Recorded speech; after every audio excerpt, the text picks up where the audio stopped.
முப்பெரும் விழா தமிழகத்தின் எல்லா பகுதிகளிலும் நடக்க வேண்டும் என்ற தமிழக முதலமைச்சருடைய ஆணையிட்டு தொடர்ந்து நடைபெற்றுக் கொண்டிருப்பதுதான் ஒவ்வொரு ஆண்டும்.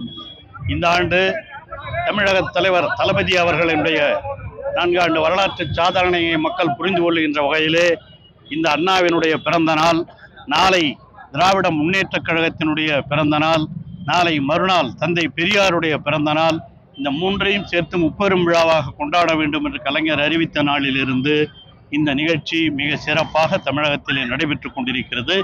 இன்று இந்த நிகழ்ச்சி இங்கேயும் திருக்கோயிலூர் நகர கழகத்தின் சார்பாக, இந்த வார்டின் சார்பாக இங்கே பேரறிஞர் அண்ணா அவருடைய சிலைக்கு மாலை அணிவிக்கப்பட்டு இந்த நிகழ்ச்சி சிறப்பாக நடைபெற்றிருக்கிறது.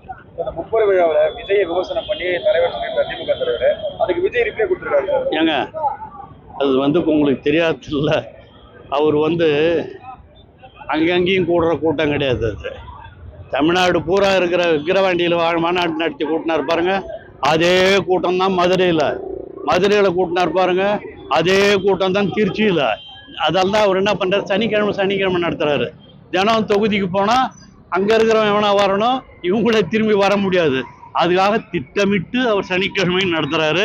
அதனால் அடுத்த சனிக்கிழமை திருச்சியில் யார் இருந்தானோ அவன் தான் அடுத்த சனிக்கிழமையும் தமிழ்நாட்டிலேருந்து ஃபுல்லாக போய் சேருவாங்களே தவிர அவருக்குன்னு ஒன்று பெரிய வாக்காளர் கூட்டம்லாம் கிடையாதுங்கிறத தமிழகத்து மக்கள் நன்கு அறிவார்கள். அந்த அடிப்படையிலே தமிழக முதலமைச்சர் அவர்கள் தெரிவித்திருக்கிற நிகழ்ச்சி அதுதான்.